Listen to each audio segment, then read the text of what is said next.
दोस्तों, आपका स्वागत है खौफनाक कहानियां टीवी में।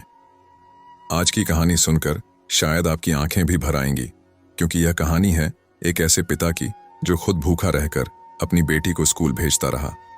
एक ऐसे आदमी की जिसे दुनिया गरीब कहती थी, पर असल में वही सबसे अमीर दिल वाला इंसान था। शहर का नाम था राजनगर, जहां दिन भर ट्रैफिक का शोर और रात को सन्नाटा गूंजता था। गली नंबर 12 में एक टूटी झोपड़ी में रहता था धर्मपाल, एक रिक्शा चालक जिसकी उम्र अब 50 के पार थी, पर कंधे अब भी जवानों की तरह मेहनत उठाते थे। हर सुबह धर्मपाल अपनी पुरानी रिक्शा को थपथपाता, जैसे कोई अपने साथी को हिम्मत दे रहा हो। चल भाई, आज फिर किसी की उम्मीद ढोनी है। रिक्शे की घंटी बजती और कहानी शुरू होती। उसकी झोपड़ी में रोशनी का एक ही कारण था, उसकी बेटी चांदनी। नाम जैसा ही उजाला उसके चेहरे पर था, सिर्फ 14 साल की उम्र पर आंखों में बड़े सपने। हर सुबह जब वह स्कूल की कॉपी लेकर निकलती, धर्मपाल उसे दूर तक देखता रहता। पसीने से भरी आंखों में वही एक सपना तैरता, मेरी बेटी अफसर बनेगी, लोगों की मदद करेगी। पर गरीबी बड़ी चालाक थी, कभी पेट की भूख से लड़ाती, कभी समाज की बातें सुनाती। उस दिन बारिश बहुत तेज थी, सड़कें कीचड़ से भरी और हवा में ठंड का झोंका। धर्मपाल रिक्शा खींच रहा था। पीछे बैठे थे 2 ऑफिस के लोग। उनमें से एक ने हंसते हुए कहा, अरे भाई, तेरी उम्र में लोग आराम करते हैं, तू अब भी रिक्शा खींच रहा है। धर्मपाल मुस्कुराया, साहब, आराम तो अफसर लोग करते हैं, हम तो बस सपनों को ढोते हैं। उनकी हंसी और तेज हुई, पर धर्मपाल की आंखों में कोई मलाल नहीं था। उसे तो बस शाम का इंतजार था, जब वो घर लौटेगा और चांदनी को पढ़ते देखेगा। घर पहुंचा तो झोपड़ी में अंधेरा था। चांदनी मिट्टी के दिए की रोशनी में पड़ रही थी। कॉपी पर कुछ लिखते हुए बोली, पापा, आज स्कूल में मैडम ने पूछा, अगर तुम्हारे पास 1 लाख रुपए हो तो क्या करोगी? मैंने कहा, सबसे पहले पापा के लिए नई रिक्शा खरीदूंगी। धर्मपाल की आंखें भर आईं। वो बोला, पगली, मुझे नई रिक्शा नहीं चाहिए, बस तू पढ़ लिख जाए, वही काफी है। चांदनी ने कहा, पापा, एक दिन मैं आपको ऑफिस की कुर्सी पर बैठा देखूंगी। धर्मपाल ने धीरे से कहा, मुझे तो तेरी स्कूल की बेंच ही कुर्सी जैसी लगती है बेटी, लेकिन किस्मत हर मुस्कान की कीमत लेती है। अगले हफ्ते स्कूल की फीस जमा करनी थी, 600 रुपए। धर्मपाल ने दिन रात काम किया, पर पूरे पैसे नहीं जुटा पाया। रात को झोपड़ी में बैठा वो हिसाब जोड़ रहा था, 420 रुपए बाकी कहां से लाऊं। तभी दरवाजे पर दस्तक हुई। पड़ोसी कैलाश आया। धर्मपाल भाई, सुना है तेरी लड़की बड़ी हो गई है, काम करवाना चाहो तो मेरे जानने वाले के घर रखवा दूं। धर्मपाल ने कठोर स्वर में कहा, मेरी बेटी नौकरानी नहीं बनेगी, अफसर बनेगी। कैलाश हंसते हुए चला गया। अरे ओ भोले, अफसर बनने के लिए पेट नहीं किस्मत चाहिए। धर्मपाल ने चुपचाप आसमान की ओर देखा। बारिश रुक चुकी थी, पर आंखों से अब भी बूंदें गिर रही थीं। अगली सुबह वो रिक्शा लेकर निकला, पर इस बार मंजिल अलग थी। शहर के मंदिर के बाहर उसने रिक्शा रोक दी, झोली फैलाई और कहा, हे भगवान, आज बस मेरी बेटी की फीस भरवा दे। उसी वक्त पीछे से आवाज आई, बाबा, आप भीख मांग रहे हो? धर्मपाल पलटा। वो एक स्कूल की यूनिफॉर्म में बच्चा था। धर्मपाल बोला, नहीं बेटा, मैं अपनी बेटी के लिए दुआ मांग रहा हूं। बच्चे की आंखें नम हो गईं। उसने अपने लंच बॉक्स से 100 का नोट निकाला। अंकल, मेरी तरफ से फीस में डाल देना। धर्मपाल के हाथ कांप गए। उसने आसमान की ओर देखा और कहा, धन्यवाद प्रभु, तू छोटे रूप में बड़ा काम कर गया। शाम को वो फीस लेकर स्कूल पहुंचा। चांदनी ने फॉर्म में साइन करते हुए कहा, पापा, आज आपने फिर जीत ली जंग। धर्मपाल मुस्कुराया, बेटी, असली जंग तो तेरी किताबों में है, जीत वहां चाहिए। पर उन्हें नहीं पता था, उनकी जिंदगी की सबसे बड़ी जंग अभी बाकी थी। रात के 8 बज चुके थे। राजनगर की गलियां अब धीरे धीरे शांत हो रही थीं। चाय की दुकानों के बर्तन खनकने की जगह अब सन्नाटा पसरा था। धर्मपाल की पुरानी रिक्शा चौपाल के पास खड़ी थी। वो थका हुआ एक बेंच पर बैठा था, कंधे पर तौलिया और हाथों में फटी रोटी का टुकड़ा। उसके दिमाग में बस एक ही बात घूम रही थी, कब तक ऐसे चलेगा? कब तक मैं चांदनी को सिर्फ वादे ही देता रहूंगा? तभी पीछे से आवाज आई, अरे धर्मपाल, आज तो तेरा चेहरा बड़ा बुझा बुझा लग रहा है। ये आवाज थी लाला रमेश की, जो मोहल्ले में छोटा सा कर्ज देने वाला था, पर उसके हिसाब में लोगों की जिंदगी का लेखा जोखा लिखा रहता था। धर्मपाल बोला, कुछ नहीं लाला जी, बस काम थोड़ा कम था आज। लाला मुस्कुराया। काम कम है तो मेरे पास एक काम है। बस एक रात का मामला है और तुझे 500 मिलेंगे। धर्मपाल ने चौंक कर पूछा, क्या काम? लाला धीरे बोला, गोदाम से कुछ सामान शिफ्ट करना है, बस वहां जाकर रिक्शा लगाना, बाकी हम संभाल लेंगे। धर्मपाल ने तुरंत कहा, मुझे कोई गलत काम नहीं करना लाला जी। लाला हंस पड़ा। अरे भोले, गलत कहाँ है, सरकारी गोदाम से माल निकलेगा, कागज सब पक्के हैं, तू बस अपना हिस्सा ले ले। धर्मपाल चुप हो गया। उसे याद आया, कल चांदनी की किताबें खरीदनी हैं और घर में अब सिर्फ 200 रुपए बचे हैं। उसकी आंखों में 2 तस्वीरें तैर रही थीं, एक भूख से तड़पती हकीकत, दूसरी चांदनी की मुस्कुराती शक्ल। धीरे से बोला, ठीक है लाला जी, पर अगर कुछ गलत हुआ तो मैं जिम्मेदार नहीं। लाला ने मुस्कुराकर कहा, तू बस वहां पहुंचना, बाकी हमारे लोग हैं। रात के करीब 10:30 बजे आसमान में बादल छाए थे और गोदाम के आसपास अंधेरा फैला था। धर्मपाल अपनी रिक्शा लेकर पहुंचा। लाला के 3 आदमी पहले से खड़े थे। उनमें से एक बोला, चल जल्दी माल लोड करना है, पुलिस की गाड़ी कभी भी निकल सकती है। धर्मपाल के माथे पर पसीना छलक आया। उसने झिझकते हुए पूछा, ये माल किसका है? जवाब आया, सवाल मत पूछ बूढ़े, बस हाथ चला। 4 बोरे उठाकर रिक्शा में रखे गए। धर्मपाल ने घबराते हुए कहा, यह क्या है? एक आदमी बोला, चावल है, सरकारी गोदाम से गरीबों का राशन, अब ये अमीरों के घर जाएगा। धर्मपाल का दिल धड़क उठा। वो चौंक कर बोला, ये चोरी है, मैं नहीं करूंगा ये काम। आदमी ने उसकी कॉलर पकड़ ली। बहुत देर हो चुकी है, अब पीछे हटा तो तेरा नाम भी केस में आएगा। धर्मपाल कांप गया। उसने रिक्शा पकड़ी और बोरे लेकर चल पड़ा। हर पैडल भारी लग रहा था। हर मोड़ पर उसे लग रहा था जैसे कोई देख रहा हो। सुबह की पहली किरणें झोपड़ी में दाखिल हो रही थीं। चांदनी उठी तो पापा सोफे पर सिर झुकाए बैठे थे। चेहरा उतरा हुआ, आंखें सूजी हुईं। उसने पूछा, पापा रात बहुत देर से आए, कुछ हुआ क्या? धर्मपाल ने हौले से कहा, कुछ नहीं बेटी, बस काम ज्यादा था। पर उसके शब्दों में थकान नहीं, अपराध बोध था। चांदनी ने मासूमियत से कहा, पापा आज स्कूल में डिबेट है, विषय है ईमानदारी सबसे बड़ी पूंजी, मैं वही बोलूंगी जो आपने सिखाया है। धर्मपाल का दिल जैसे किसी ने मुट्ठी में कस लिया। उसने सिर झुका लिया। हां बेटी, ईमानदारी सबसे बड़ी पूंजी है। और आंखों से आंसू टपक गए। दोपहर तक खबर पूरे मोहल्ले में फैल गई, सरकारी गोदाम में चोरी हुई है। लोग बातें कर रहे थे, सुना है किसी रिक्शे वाले की गाड़ी देखी गई है वहां। धर्मपाल का दिल धक से रुक गया। वो भागा अपने रिक्शे की ओर, पर तब तक पुलिस वहां पहुंच चुकी थी। एक कांस्टेबल चिल्लाया, यही है वो, रिक्शा नंबर मैच कर रहा है। धर्मपाल बोला, साहब मैंने कुछ नहीं किया। पुलिस वाला बोला, थाने चलो, वहीं सब पता चल जाएगा। चांदनी स्कूल से लौट रही थी, तभी उसने देखा भीड़ के बीच उसके पापा को हथकड़ी लगी है। वो दौड़कर आई। साहब, मेरे पापा कुछ गलत नहीं कर सकते।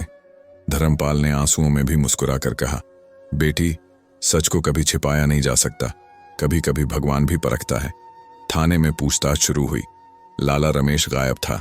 बाकी सबने धर्मपाल का नाम दे दिया। वही था जो बोरे लेकर गया। धर्मपाल बोला, मैं तो बस रिक्शा चला रहा था, मुझे कुछ नहीं पता था। लेकिन पुलिस ने उसकी बात नहीं मानी।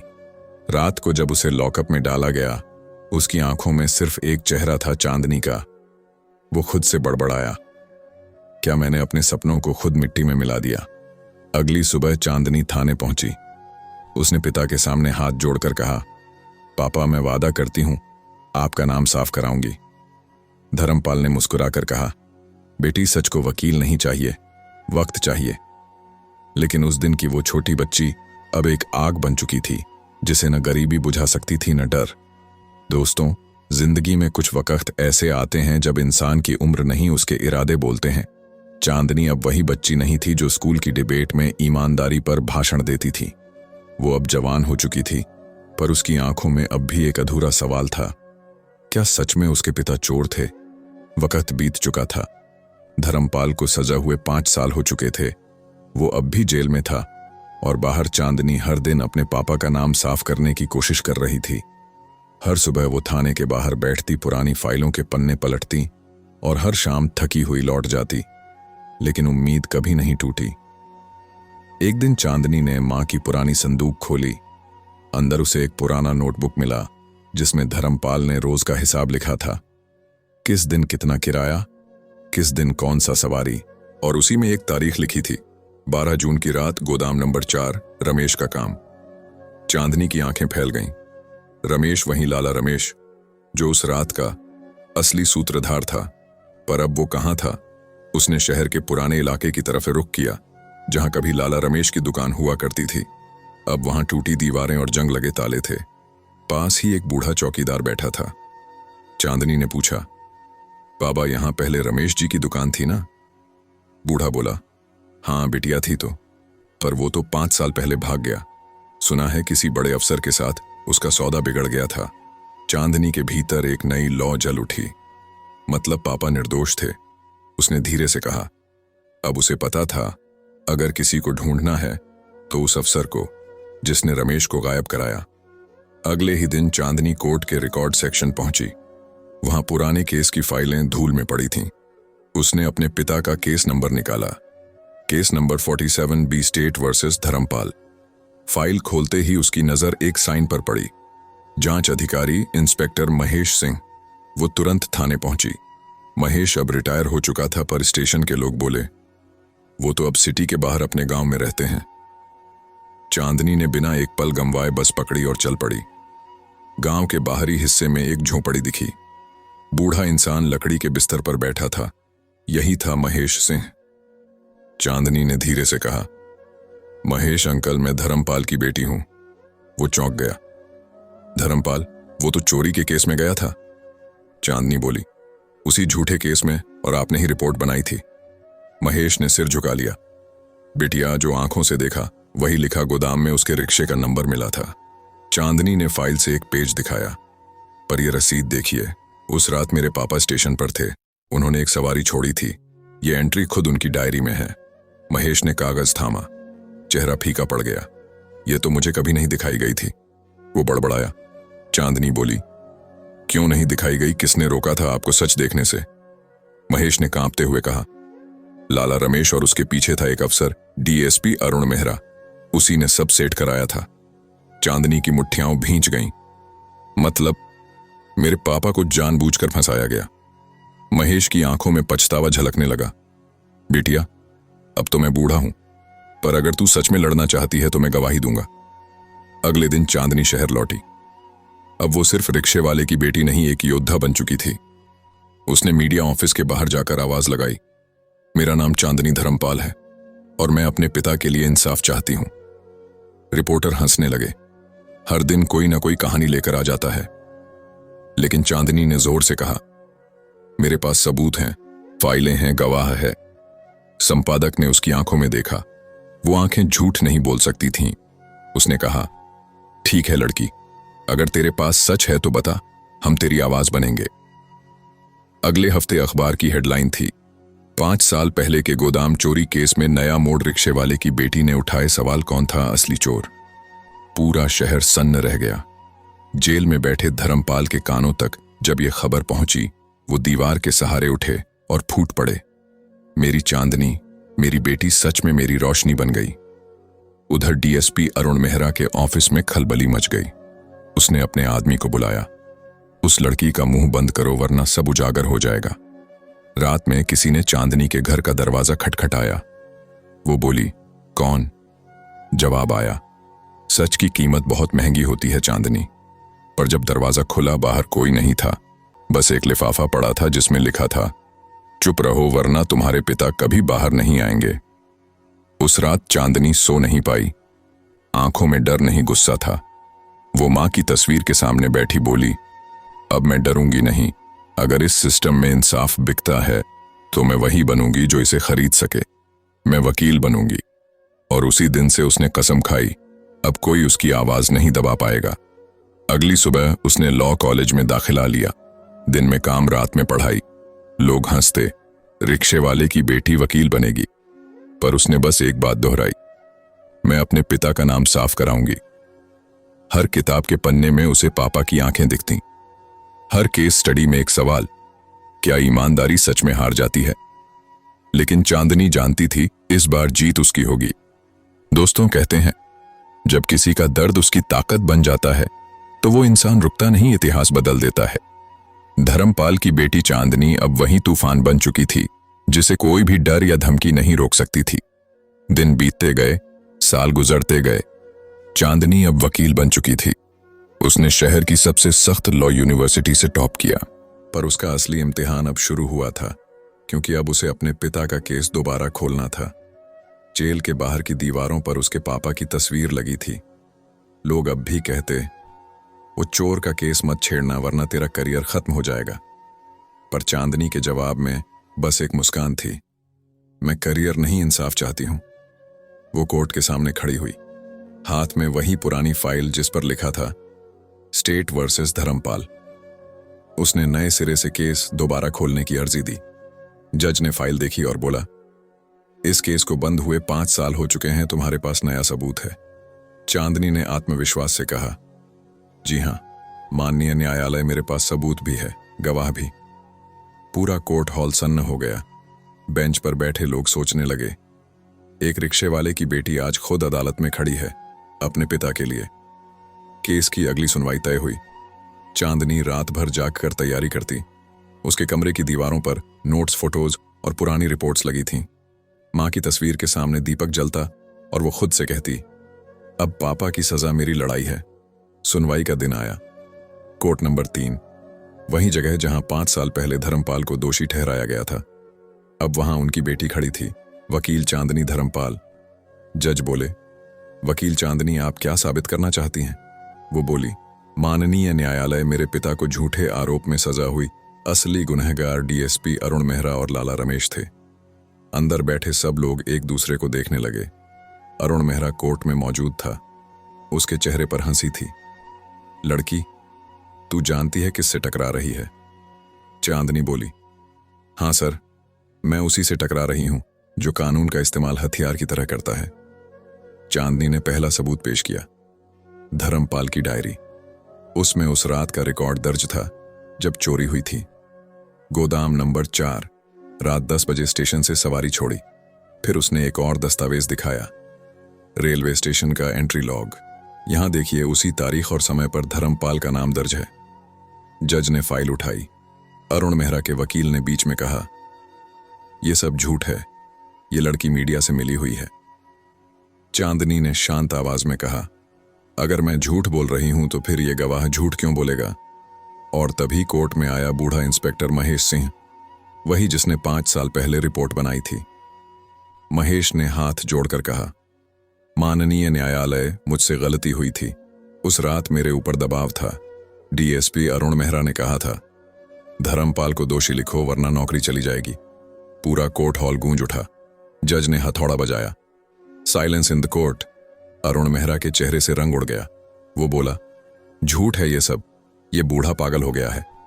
चांदनी ने शांत होकर कहा, अगर ये पागल है तो ये देखिए बैंक ट्रांजैक्शन की कॉपी जो रमेश के अकाउंट से आपके अकाउंट में ट्रांसफर हुई थी चोरी के अगले ही दिन।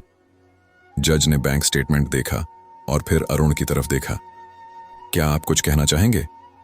अरुण चुप, चेहरा पसीने से भीग गया। चांदनी ने एक एक शब्द तोलकर कहा, मेरे पिता गरीब थे लेकिन बेईमान नहीं। आप जैसे लोगों ने उनके ईमान को गुनाह बना दिया। अदालत में तालियां गूंज उठीं। धर्मपाल के केस को फिर से खोला गया।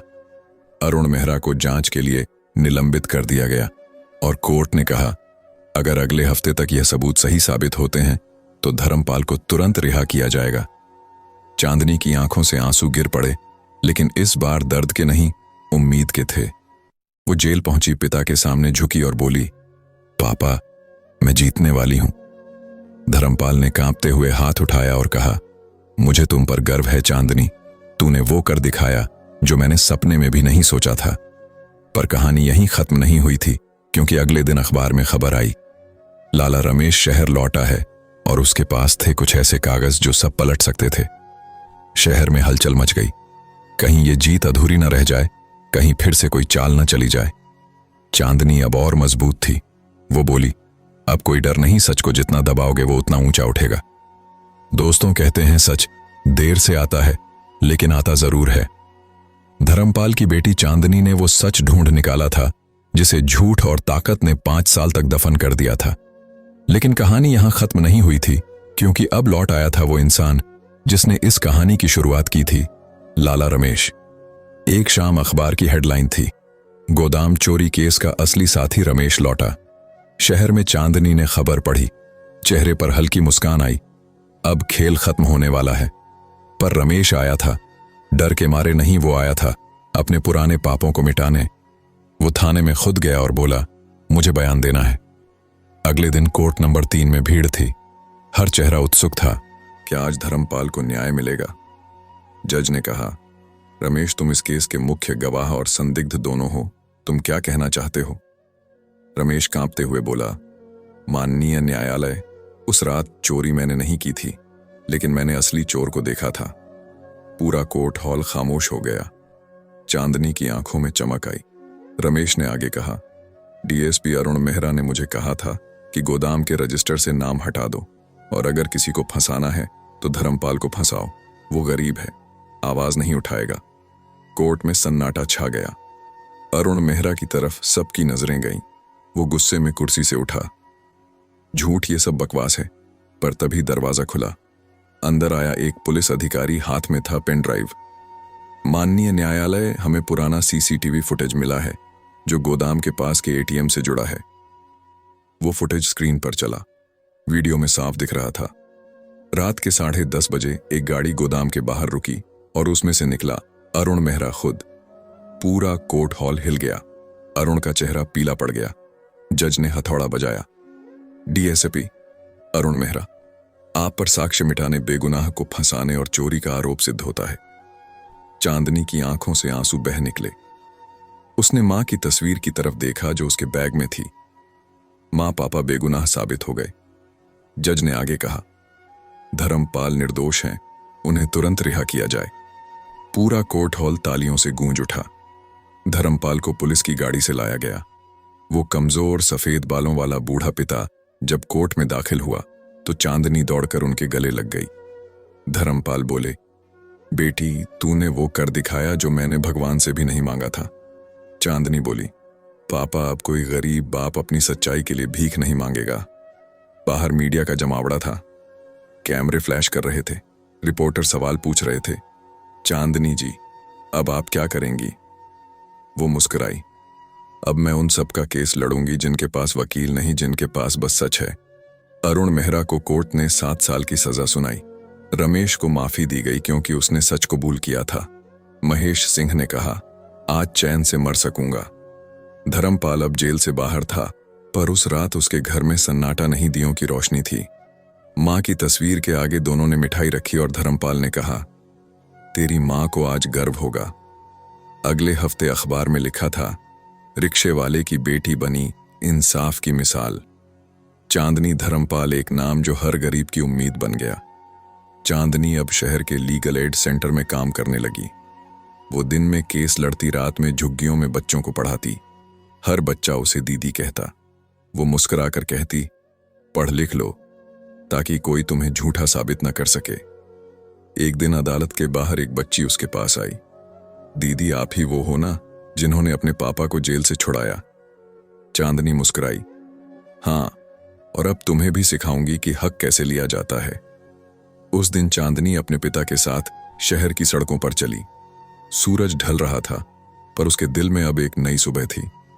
धर्मपाल ने धीरे से कहा, अब मुझे रिक्शा नहीं चलाना, अब मैं तेरी लॉ फर्म का पहला चौकीदार बनूंगा। दोनों हंस पड़े। हवा में सुकून था, सच की खुशबू थी। दोस्तों, ये कहानी सिर्फ एक पिता और बेटी की नहीं, बल्कि हर उस इंसान की है जो झूठ से लड़ते लड़ते थक गया, पर फिर भी झुका नहीं। क्योंकि जब एक गरीब की बेटी खड़ी होती है तो पूरा सिस्टम झुक जाता है।